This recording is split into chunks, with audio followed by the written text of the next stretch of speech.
think we can go ahead and get started. And if people join us, wonderful. And if not, we have There's a lot going on. Yeah. I think I know everyone, so I can skip the introductions. But in case you forgot, my name is Jacob. We have another one. Welcome. So Stephen and Lisa asked me to talk about the rich tradition of pilgrimage as a spiritual discipline from the early days of the church to St. James today. And I think Stephen has had another pilgrimage-oriented, history of pilgrimage-oriented forum focusing on the early history. But I wanted to start with asking you, how do you think about pilgrimage? It's something that we've all been talking a lot about, hearing a lot about at St. James, and we have a group that's almost all gone, and the rest are being blessed today and have been blessed today. And then there's a bunch of us that are here. So what does pilgrimage mean to you? How do you think about the word itself, the idea?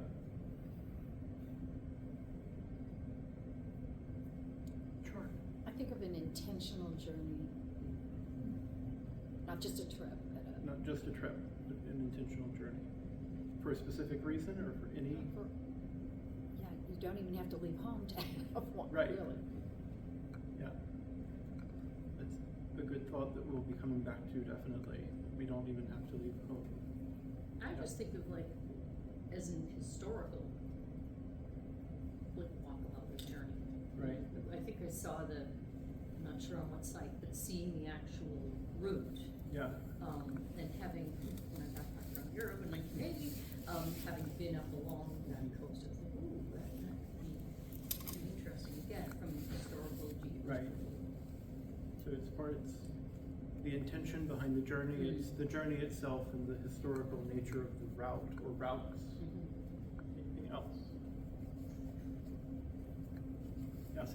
I think about community because in my former life I was teaching British literature, so Canterbury Tales is Right. always there.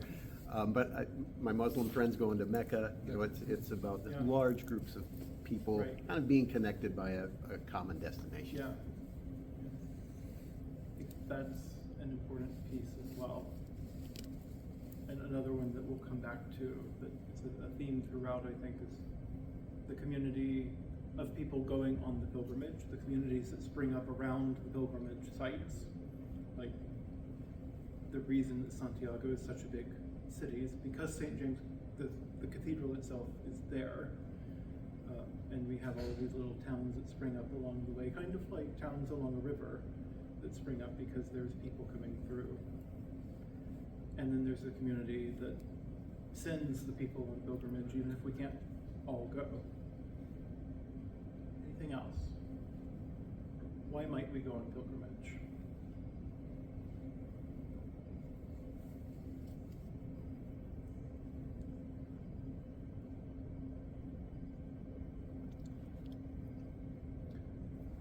Yes. So I'm thinking of the labyrinth outside, that there's kind of an internal and external journey going on. So it's almost like you're having there's something about an internal need in your spiritual development that's being expressed and enacted, performed. Right. It's that internal journey accompanied by an external journey. But historically, it's been a lot about devotion to a person or a place or a thing. The earliest pilgrimages we have are to the Holy Land, the historical places of Christ and ancient religion. And then we see, in the medieval time, we start seeing saint pilgrimages, specifically like Santiago, that connects to holy men and holy women. We see Marian sites connected to apparitions of Mary and visions that people have seen of Mary and the Incarnation. And it's a lot about connecting us to the story, and connecting our bodies and our inner lives together. Many people go on pilgrimage to seek God, to seek some truth or answer or self. Penance has been historically a huge part of pilgrimage, seeking reconciliation, renewal in one of the interesting things about the Camino history itself is every year Belgium sends 2 prisoners that are convicted to life sentences or sentenced to life in prison. They walk the Camino and then they're free. And this is a practice that I think still continues, and it's been happening for hundreds of years. That is a very tangible example of what penance looks like in pilgrimage, maybe. I think they have to walk the full way, the full French way, which is the longest and most difficult route. And then people go on pilgrimage, again, to look for themselves, to look for something within themselves, or to listen to the voice of God, to listen to each other. So I wanted to start with a brief history. I kind of did that, but we'll go in a little bit more. And Stephen covered a couple weeks ago, and his recordings on YouTube, about pilgrimage to the temple as the dwelling place of God within Judaism. But picking up with the beginning of the early church, after the destruction of the temple in 70 AD, the dwelling place of God becomes a little bit more complicated because the temple is no longer. Both traditions, Christianity and Judaism, see an increased emphasis on this universal presence of God without a physical temple to go to. And in this era, and I have pictures from the synagogue that I also work for that kind of encapture some of what I'm going to talk about. It's important, I think, when we're talking about Christian pilgrimage to connect it to where it came from, to Jewish pilgrimage, and also as both traditions are seeking a way forward after the destruction of the temple that was the center of all religious life. So Rabbinic Judaism was born as Jewish communities learned to be without a temple and increasingly in diaspora. The primary relationship between humans and God as sacrifice transforms into a sacrifice of prayer rather than the physical sacrifice of burnt offerings. Prayer as sacrifice is not bound by a location or a space or the existence of a priestly class, but can take place anywhere and can be done by anyone. The dwelling place of God is within the community itself, and the Torah given it as a primary tangible connection to God. And what you see here is a beautiful stained glass window of Moses, and these were taken with permission from the synagogue leadership. And a picture from the High Holy Day services where you can see the Torah scrolls that are still a center of Jewish life, even as the community is the primary dwelling place of God. The Torah is a tangible thing that connects to God. Christianity responds in a few ways, and in many ways similarly. The earliest Christians live under some degree of persecution, and scholars are debating about how persecuted they actually were. But suffice it to say, Christianity was not legal and not a legally recognized religion in public practice for many years. The practice was not unlike Jewish practice in the very early days of Christianity. And it's a bit complicated when it becomes a different thing rather than just a sect of Judaism. The shared meal increasingly forms closer and closer to what we see in communion today. Then and now we take solace in the real presence of Christ as we break bread and share wine in his name. And we have this beautiful verse from Matthew, where 2 or 3 are gathered in Christ's name, he is there among them. And Matthew is, I think, one of my favorite, probably my favorite gospel. I preached on Matthew at Evensong, and I talked about the traumatic nature of the world in which Matthew was written. And that's true here as well. It's immediately following the destruction of the temple, the sacking of Jerusalem by the Roman armies, and this question of what does it mean to be religious, to be connected to God now.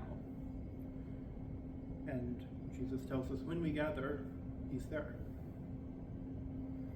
Christianity also began to spread geographically, and it was legalized or made official by Constantine in 313 with the Edict of Milan, that you may be familiar with. And immediately after that, we start seeing the first official pilgrimages to the Holy Land. The first of these that we have documented is in 326 by St. Helena, the mother of Constantine. the emperor who signed the Edict of Milan. And she encouraged the pilgrimages to the Holy Land. I'm not there yet, but you can look at that. And we start seeing immediately after that ancient travel guides that tell us about planning for pilgrimage, the conditions on the way, dangers, warnings, spiritual experiences that people have had, kind of an all-in-one guide, not terribly unlike what we see today when you get ready to go on a pilgrimage or go on a hiking trip. Like, I grew up in North Carolina, and there's all of these guides to the Appalachian Trail that tell you about the dangers on the way, how to plan meals, where you might find good hostels, where you might find trail angels or people that will take care of you on the way. So in 333 or 334, it's not sure, we see the first of these that is preserved in good condition, the Bordeaux itinerary, or the Itinerarium Bordigala, which is the French city of Bordeaux now. And that's one on the far side that you can see a page from. I'm not going to try to read it to you, but and these itineraries again have all the information you need to plan and execute a pilgrimage, with the spiritual and the practical intertwined as one. We also see Egeria, another pilgrim, between 381 and 384. And here you see Egeria's Book of Pilgrimage, a picture from that, from the Vatican archives. You can see the watermark there. And it shows a much more devotional approach to pilgrimage. Although keen to learn about the biblical sites, Egeria also spends time in worship at those sites, listening to appropriate readings from the Bible and praying along the way. Egeria's narrative illustrates the new elements which have emerged: the veneration of relics, the stress on worship at holy sites, and devotional experience heightened by reflecting on the scriptures in places where the events talked about in the scriptures take place. And so there's a lot about pilgrimage to the Holy Land in the Book of Pilgrimage by Egeria that I can recommend if you want to read more about that. And then in 400 we see Jerome looking very something on this side. This is a 1650 piece. Around 400, Jerome and other church fathers and patristics write about the virtues of pilgrimage. And he writes of St. Paula, who you see two different renditions, and one in her monastic garb and one in more pilgrimy garb. She fell down and worshipped before the cross as if she could see the Lord hanging on it. Her tears and lamentations at the tomb of the resurrection are known to all Jerusalem. So there's an early concern, and the theological work that came along with it at this stage, for people that wanted to go on pilgrimage and couldn't. It was expensive to go on pilgrimage. It still is. That hasn't really changed. It's expensive, it's dangerous. It's maybe less dangerous now than it was then, but that's a very real concern. And so at the same time as we see, sorry, my voice is not cooperating. At the same time as we see kind of the birth of pilgrimage and its spreading and growing, we're also seeing already the recognition that not everyone can do this. This doesn't work for everyone. And writers like St. Gregory of Nyssa pointed out that Jesus never commanded his followers to go on pilgrimage. He never said, you have to go on pilgrimage. We don't have a decree or requirement for pilgrimage like Muslims do to go to Mecca. And he stated firmly that, quote, change of place does not affect any drawing nearer to God. And Jerome himself had declared that nothing is lacking to your faith, although you have not seen Jerusalem.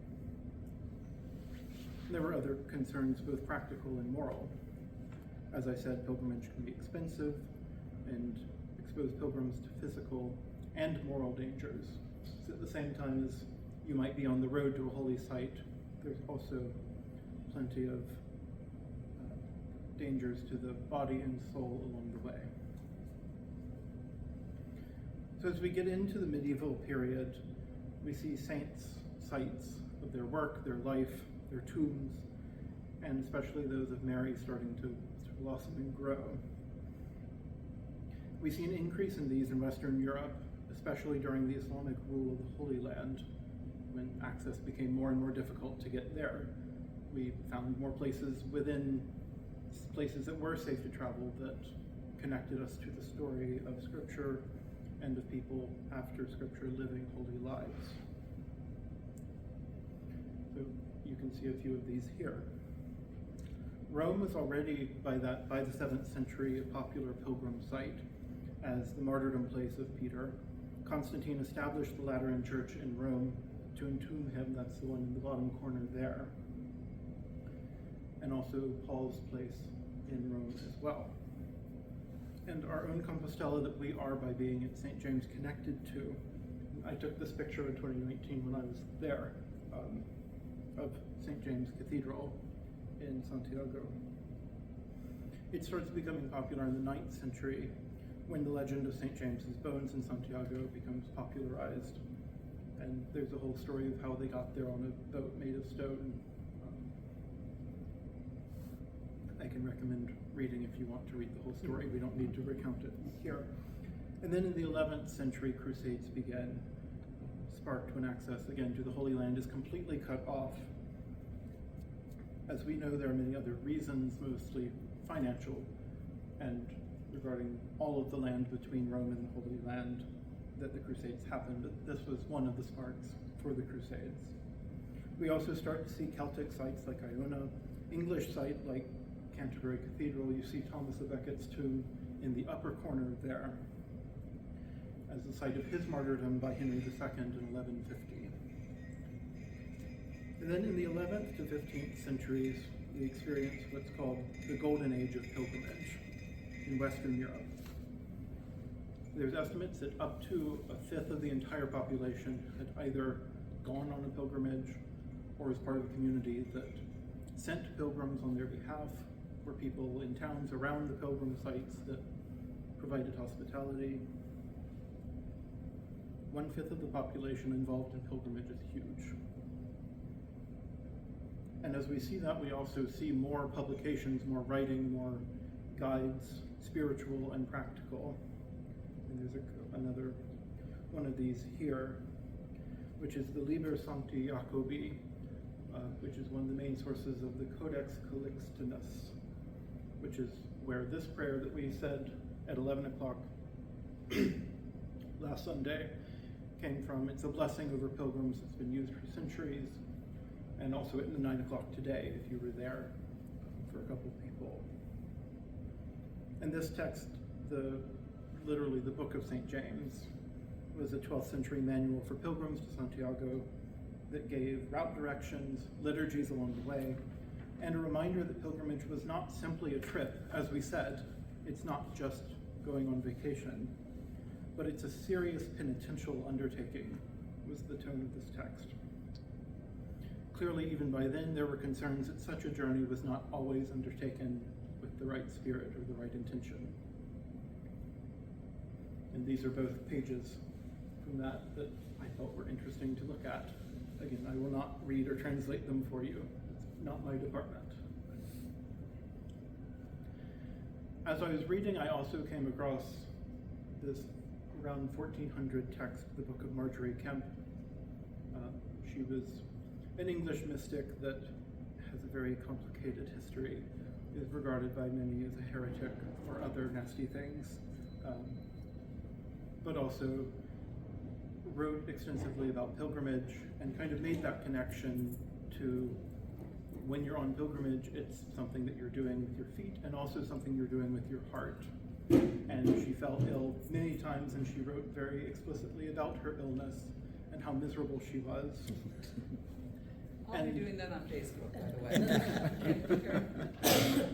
As she was miserable, she was still experiencing God. She was still on pilgrimage even from her bed. And that's something that we'll definitely come back to. But yeah, she has tales of the physical pilgrimage alongside the inner imaginative pilgrimage, alongside and something that continues after the pilgrimage. It's a wild, fun account to read, and I recommend reading it. There's like an $11 book from Penguin Books. But it features many of the traditional pilgrimages, like Jerusalem, and also the Camino de Santiago. And I couldn't pass up. I found this one blogger named Brandon. I don't know anything about Brandon's credentials, but I found this quote. It's not Marjorie Kemp, it's Brandon. Yeah. But I wanted to share this.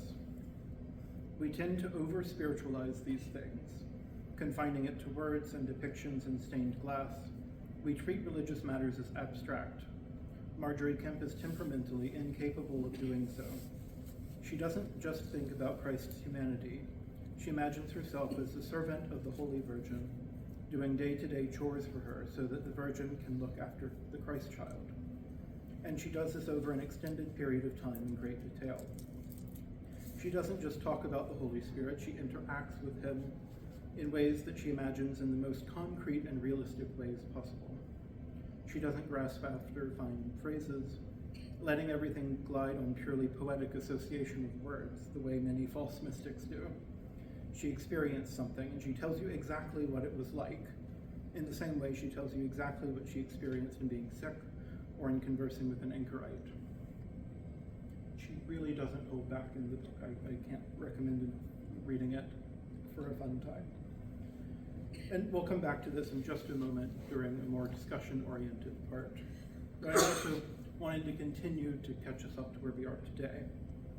In the Reformation, we see a massive decline in pilgrimage as Protestants shun the practice of relics, saints, pilgrimages, really anything to do with the body or physical objects, and prefer a much less tangible, more faith-centric way of life. And the Catholic attachment to pilgrimage continued, but it was a little bit dampened along the way just because of the loss of numbers. Gradually, most of the shrines throughout Protestant Britain and Europe, especially Britain, were destroyed during the 16th century, with a corresponding growth of emphasis on the internal or the spiritual pilgrimage, the inner journey of faith. And we see publications like John Bunyan's Pilgrim's Progress come out here that summed up this metaphor of life itself as a journey through the eternal city of Jerusalem. And this sentiment was echoed by churchmen and officials for centuries in the Protestant areas of Europe. And it became a helpful way for Catholics as well to engage in pilgrimage, to think about pilgrimage, and connecting with those earlier ideas we talked about, like Marjorie Kemp before.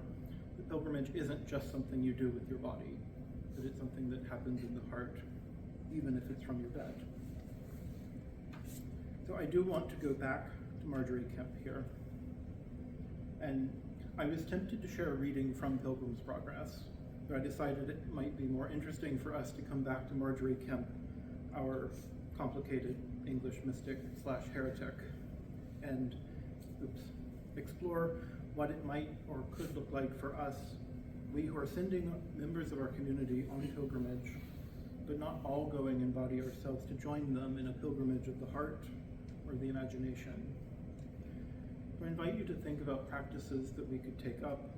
It could be as simple as being mindful when you walk to church, or ways in which your inner life can become more attuned to our pilgrimage throughout this world with Christ. Perhaps you're doing dishes, but not just on your own, to clean up, but there is an opportunity there to listen to God's voice, or to be joined with the saint or the Blessed Mother in your daily life. And I invite you to think with me here and to spend a couple moments pondering and share out what that might look like in your life.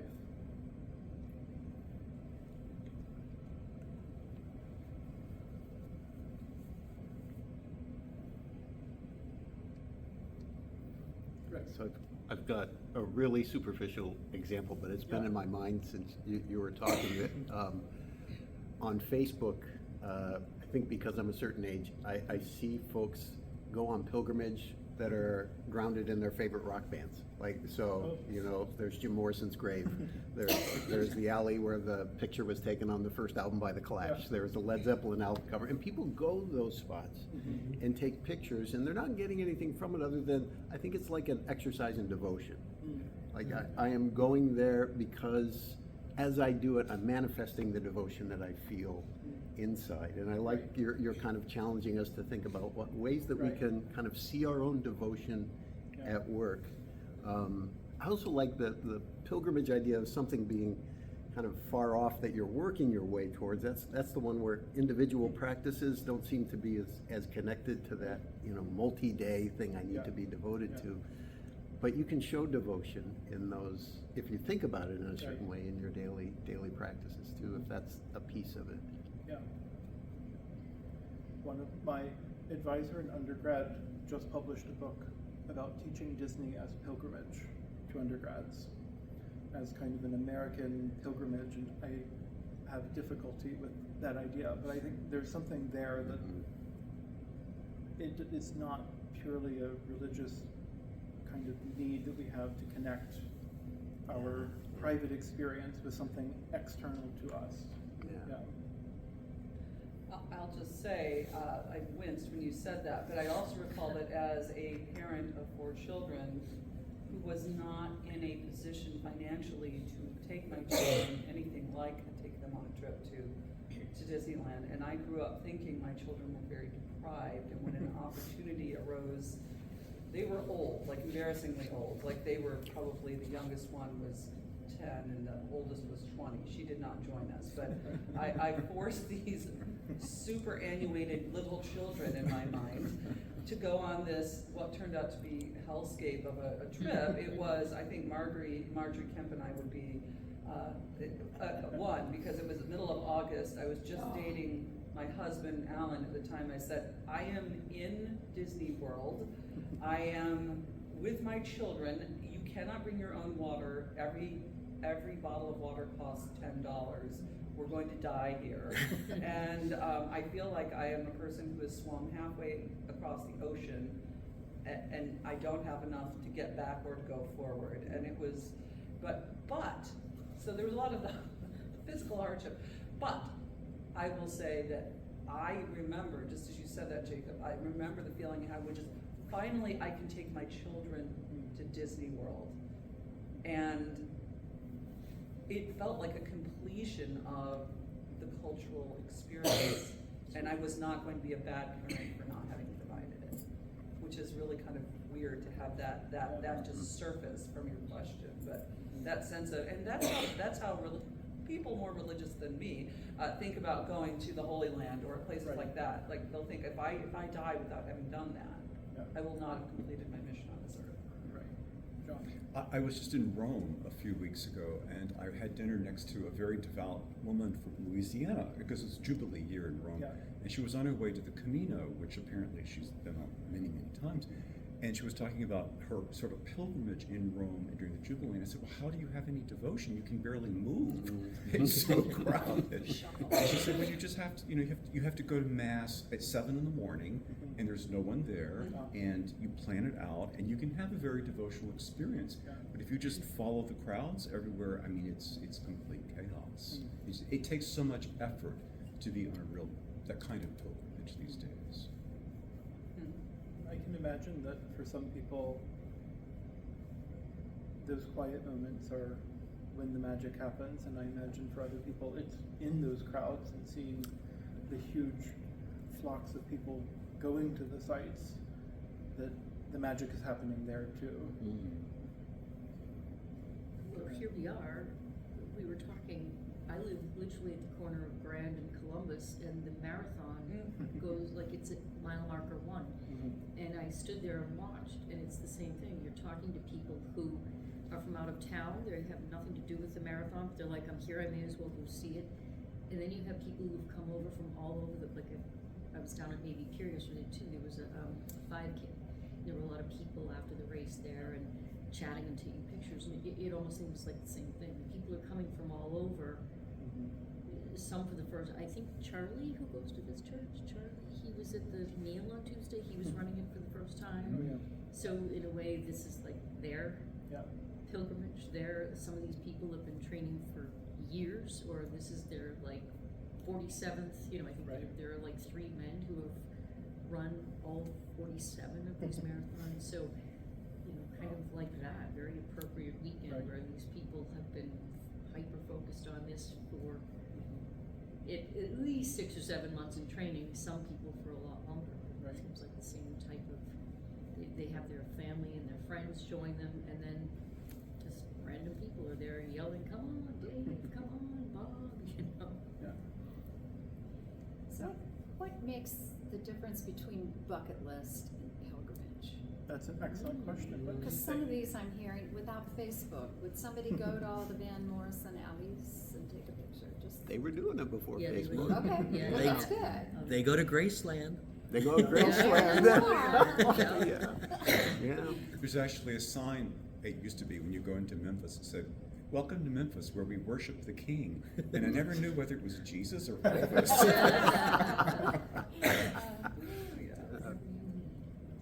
Well, I think that's a good question. What separates a bucket list, or like you said at the very beginning, a trip versus something with special intention?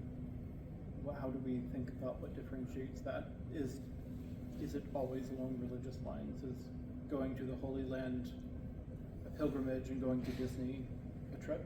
Or is it more complicated than that? Jacob, you mentioned relics early on and that they were one of the first attractions. Right. Do you know more about when relics became a thing, when people began to recognize them and have devotion for them? Yeah. I don't have specific dates for you. I know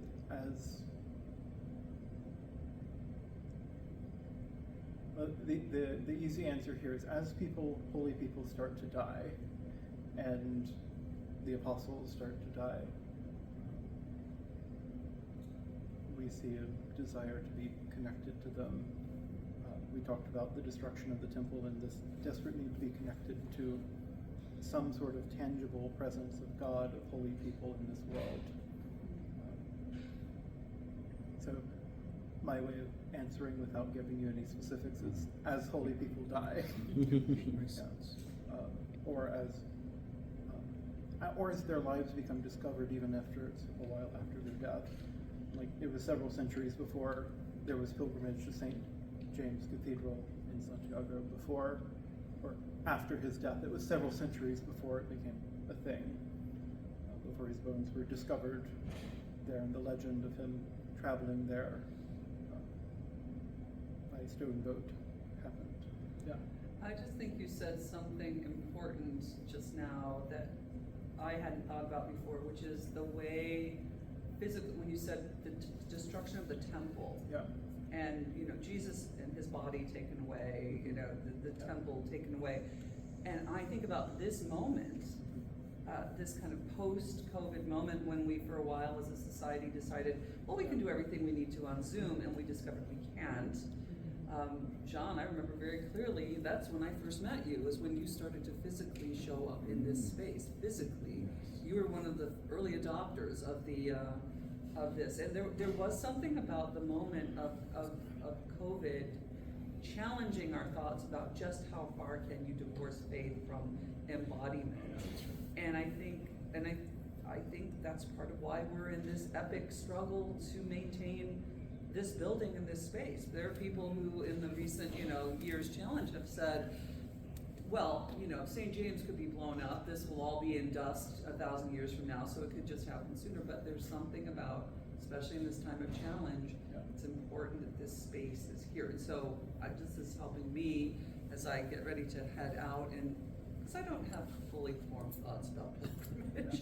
I thought this sounded like a good thing to do for the sesquicentennial, and I'm having to work my way into it and what its meaning will be for me and for us. So this is really helpful for me just to have a few ideas sparked. But I think that interesting connection between, because relics are funny. It's like, oh, here's Mother Teresa's toenail, whatever. It's like, what is that supposed to do? But I think the way it stands for the broader physical presence, and that is challenged by the destruction of the temple, Right. and the dispersing of the people is Yeah. helpful. Do you think there's some kind of, from the earliest moment, years ago, I read a book and I'm struggling to remember the name of it. It was about the bones of St. Peter. That it's proof, he lived, and he was Right. crucified here, and his bones were there, and Right. now we have them, and, I don't know, I can't separate those who were there and witnessed the life of Christ are always going to be different than the rest of us, who are taking their words for it, right? Mhm. And there is tangible proof that these saints Right. lived, and so maybe that's part of clinging to it, the physical. Right, there's that connection, even if it's not a direct connection to the physical Jesus of Nazareth, it's connection to the physical people that were there with him. Those who were with him, Right. yeah. Right, yeah.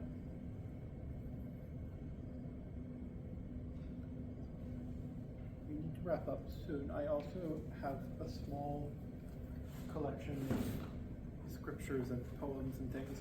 As I was preparing for today, I tend to get carried away as I prepare for things. I thought I would share these, and I'm happy to share them with more people Anybody as else? well. Wow. That's self-evident. Thank you. As a collection of resources that might help us engage in our own pilgrimage, even if we're not going. And for those who are going, maybe some meditations along the way. This is very nice. If you'll pass one back. Thank you. So, I know, I think this isn't specific about what you're doing in the next few days. Are you going to be documenting it along the way? Are you going to be putting it on the website? Yes. Okay. Yes and yes. Okay. I'm encouraged by this, I just caught the end of the Marge account. Yeah. Apparently she was very, I don't know, maybe we'll be a little, I've been thinking Yeah. about the polished version and the real version. So, Give us maybe the this real. is an Give us the real. encouragement to go for the real. Disney version. Yeah, Right, yeah. right, right. Down here. Well, I mean, a really truthful thing would be, because I'm flying out tonight at 10:30, as it turns out, on the same flight as my cop. It's been a very long weekend. My husband was hospitalized in the ER for a day where it turns out to just be vertigo, but it didn't start out as apparent. He woke up at 4 in the morning and said, the room is spinning, and he was drenched in sweat and clammy. And so I was like, oh God, this is the big one. And so 12 hours later in the so-called emergency room, they did all the things, and it's, none of the bad things, and they're like, it's vertigo and it's fine, and he's back in Grand Rapids as we speak. But it just, there's a lot of chaos that took a whole day out, and I'm feeling a little not completely prepared, and I'm feeling anxious, and so part of the real journal entry would be, I'm feeling anxious and unprepared, and I don't know if I'm going to do right by myself or by the people of St. James, or by God and all that. Am I the right person to be going on this pilgrimage? I've already failed because I'm not coming in. That would be my real, raw reflection. And I think that's really helpful. Yeah. Mhm. And I think you should write that. Yeah, That's yeah, a write great that down. way to Because most people start do feel a like pilgrimage. travel itself can be, so the unknown thing Especially, of the yeah. Camino and the difficulty and your difficulty, I think that's very reassuring. Thank you. That's reassuring to me. And Alan wasn't planning to go. He wasn't. No, he's gonna go. Okay. He's gonna run. He's gonna run the diocesan convention in the Great Lakes, which is part of why I thought he was having a heart attack. Yeah, yeah. So, Yeah. and I thought for a minute, all I thought for a minute, I was gonna be able to go, because I thought, Right. I thought he was having some sort of serious, vertigo is serious, but it's not life-threatening. But anyway, so I did have a moment of, this thing that I've been kind of concerned and nervous and a little bit dreading, and all that, I might not have to go, and I was like, had a real sense of grief. I'm like, I won't get to go. So that was interesting to feel like, oh shoot, after all of this, Yeah. worrying, I'm not gonna get to go on this. I'll be one of those people who, a lot of folks have stories about, I was gonna go, but X happened, and that, life gets in the way.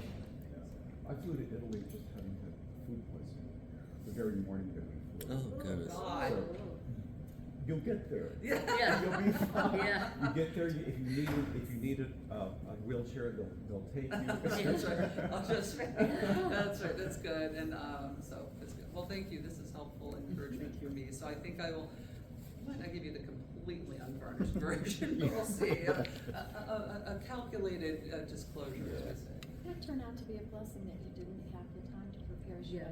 wanted to. Yeah, that's To true. just take Yeah. it as it comes. That's right, I won't have the chance to ruin it by Overthinking, reading it yeah. before I get there, yes. I don't think pilgrimage should be necessarily reassuring. I think there probably is a very challenging part. Mm. And travel was part of that challenge. It is, It it really is.